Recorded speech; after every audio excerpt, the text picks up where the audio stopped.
beloved franchise that has been dormant for some time now. Unfortunately, this series, I imagine, is seen as a relic of a bygone era of gaming when mascot platformers were all the rage.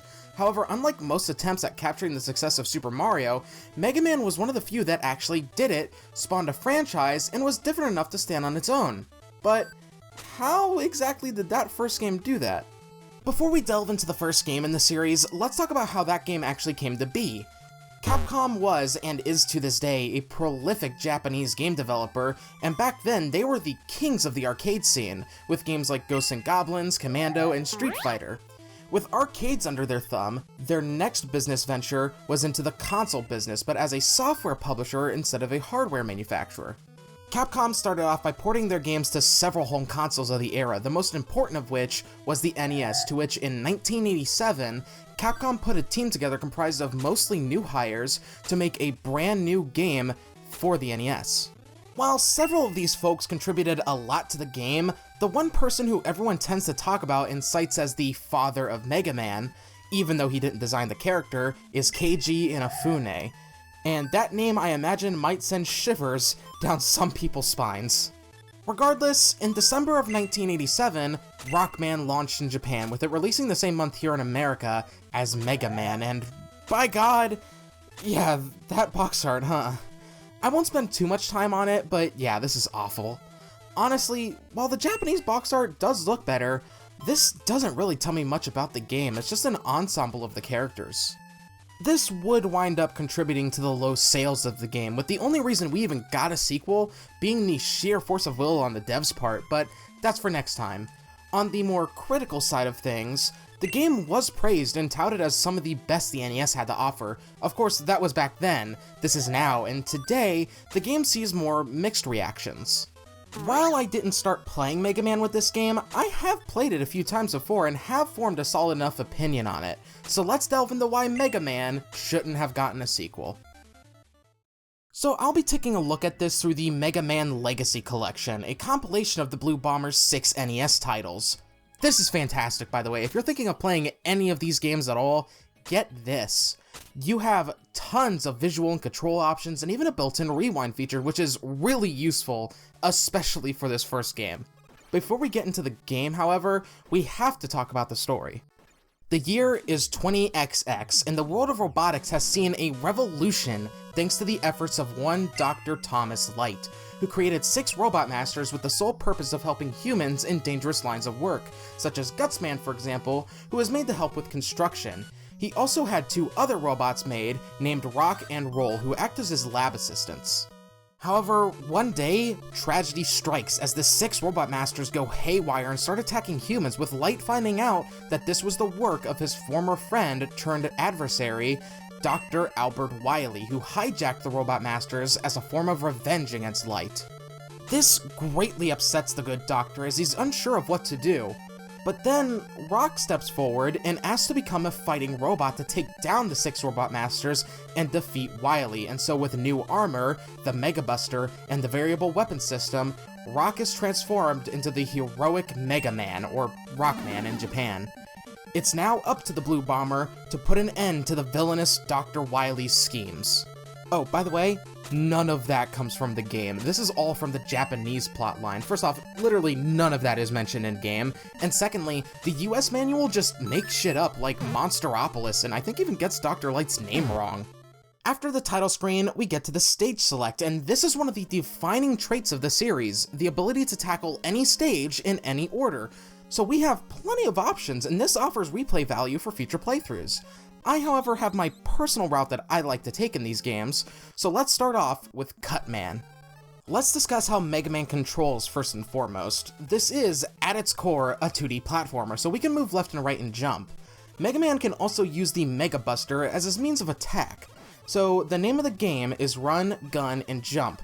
He can only aim directly in front of him, however, I suppose due to robot arthritis? So if an enemy is not in your direct line of sight, well, tough shit. Mega Man's movements also aren't exactly the greatest they could be. He has some momentum to him, so he doesn't just stop on a dime when you let go of the D-pad. He'll slide for a bit, but it's a very awkward slide, and for whatever reason, Mega Man drops like a rock, which, fitting. But seriously, watch this! guy fell down at the speed of light! Okay, so the controls could use some improvement, but surely the levels more than make up for it. Cutman stage isn't that bad. Bearing some annoying enemy placement at the start, it's a decent stage that I'd honestly recommend is the best to start off with. The enemies here are for the most part manageable, with predictable movement and attack patterns. Just be careful in certain sections, especially parts with these spikes. Those will instantly kill Mega Man if he touches them. Defeating enemies also has a chance for them to drop goodies, like these point balls for the score system, which is pretty much pointless in this game, as well as stuff like weapon energy and health pickups. Our Mega Buster has unlimited energy, so that won't be useful for us right now, but later on, once we acquire more special weapons, then we'll start wanting those. Very rarely will defeated enemies drop an extra life. That's always nice to have, even if this game doesn't really need them. More on that in a bit. Alright, after about 5 minutes, we arrive at the first Robot Master, Cutman, who we have to take down with just the Mega Buster. All he does is jump around and throw the scissors that are on his head as his means of attack. It can be a bit tricky to hit him with how much he likes to bounce around, but eventually, he goes down and we collect our first new power, the Rolling Cutter. Back to the level select screen, and with our first Robot Master taken down, we can now partake in a game of dominoes. Something I've neglected to mention up until now is the rock, paper, scissors-like system of this game. Each Robot Master provides a new weapon for Mega Man when defeated, and each Robot Master also has a weapon that they're weak to. This is yet another defining feature of Mega Man, the various weapons you can obtain, and the boss weakness structure. Now, a smart person would take advantage of the new weapon and go after the boss that it's strong against. Yeah, so I'm doing Bomb Man next. This next stage? Okay, so this fucker, Sniper Joe, I hate dealing with him. He keeps his shield up at all times until he goes to fire his shots at you, leaving you a brief window of opportunity to attack him back, except he only lets his guard down if you aren't firing at him, so fighting him can end up being a waiting game which slows down the pace of the game. This stage also introduces these Bullet Bill-like enemies that constantly respawn and have a movement pattern that scares me in all honesty, and you can't destroy them too close to you or else their explosion winds up damaging Mega Man. Bomb Man is a fight. He just throws easily dodgeable bombs at Mega Man and jumps around a bunch. He is a pushover even with the Mega Buster. For beating him, we get the Hyper Bomb, which just plain sucks. It's really only useful in one scenario, and that's the next Robot Master on our to-do list, Gutsman. So Gutsman stage has these platforms that... thank God for Rewind. These pickaxe throwers, they can be something to deal with, and fun ain't the word I'd use. Wait a minute, did that one respawn? Yeah, a quirk of this game, and a good chunk of the NES library for that matter, is that off-screen enemies can respawn even after being defeated. Fortunately, it's not that bad in this game, as opposed to something like Ninja Gaiden, where that game is already hard enough as it is, and the respawning enemies makes it even more difficult. Alright, time to take on Gutsman, to which all you have to do is throw bombs at him and not be on the ground when he lands from a jump, because that will immobilize poor Mega Boy for a few seconds, which can really screw you over. Fortunately, the bombs from Bomb Man make quick work of him as he goes down in only a few hits. For defeating Gutsman, we get the Super Arm, the prime example of situational weapons in Mega Man. We can only use this on rock clusters to pick them up and throw them, with it really only being used for opening up pathways later on. This highlights somewhat of a reoccurring problem with this game. Most of these weapons aren't that great compared to the normal Mega Buster. The Hyper Bomb is so slow to use, the Super Arm is useless in a fight. The Rolling Cutter has a much shorter range than the Mega Buster. I feel like the default weapon just outclasses them, and I have a feeling that that's not going to be the only time I say that with these games. Up next is Elecman, and fuck this stage. What are these little landmine fuckers called? No, I don't care what they're called. They annoy the piss out of me. They move around really fast when you're on the same platform height as them. Also, say hello to Disappearing Blocks. Yeah, here's a series staple that just flat out sucks. These electric shooting guys, they can be annoying if not dealt with immediately. Anyway, part of the reason that I held off on doing this stage after Cutman was this, the Magnet Beam, which can temporarily place down platforms for you to walk on to avoid having to deal with those damn disappearing blocks, or just safely cross tight platforming sections. One intentional death later to refill my health, and we finally take on Elecman, who fires out blasts of electricity, and he's dead! For defeating Elecman, we get what is hands down the best weapon in the game, the Thunder Beam. This not only has serious applications both in and out of battle, but has a larger hitbox than the Mega Buster, and it fires in multiple directions, meaning Mega Man can shoot in other directions, but chooses not to. What, are you not getting paid enough, you blue bitch? Iceman is up next, and Christ, I hate this stage. It's an ice level, meaning you have to deal with slippery ice physics that can lead to your death, and yep, I got a game over. Anyway, yeah, getting game overs in this game is kind of pointless. You just restart at the beginning of the stage you died in, and your score is reset, which... oh no. This stage also really loves the disappearing blocks, with 2 screens with them back to back, so now would be an appropriate time to use the magnet beam to just skip past that shit. Iceman can be a tricky son of a bitch, and no, I refuse to die! Honestly, I don't know why I did this when there's a checkpoint literally right outside the boss arena. Anyway, he just fires out blasts of ice, with you just having to weave between them and hit him with the Thunder Beam to take him down really quickly. For defeating Iceman, we are awarded the Ice Slasher, which is pretty much just the Mega Buster, except it temporarily freezes enemies in place, so that's neat, I suppose. With 5 Robot Masters down, it's time that we take on the last one, Fireman. So this stage took me about 4 minutes to do, so let that speak as to the difficulty of it. There's these fire columns that can be ignored with the magnet beam. Honestly, a lot of this stage can be ignored with the magnet beam. And the Thunder Beam came in really useful here that, honestly, this stage just wasn't much of an issue for me. Fireman. Oh, Jesus Christ, stop! He keeps firing shots off, help! Oh, thank God he's gone.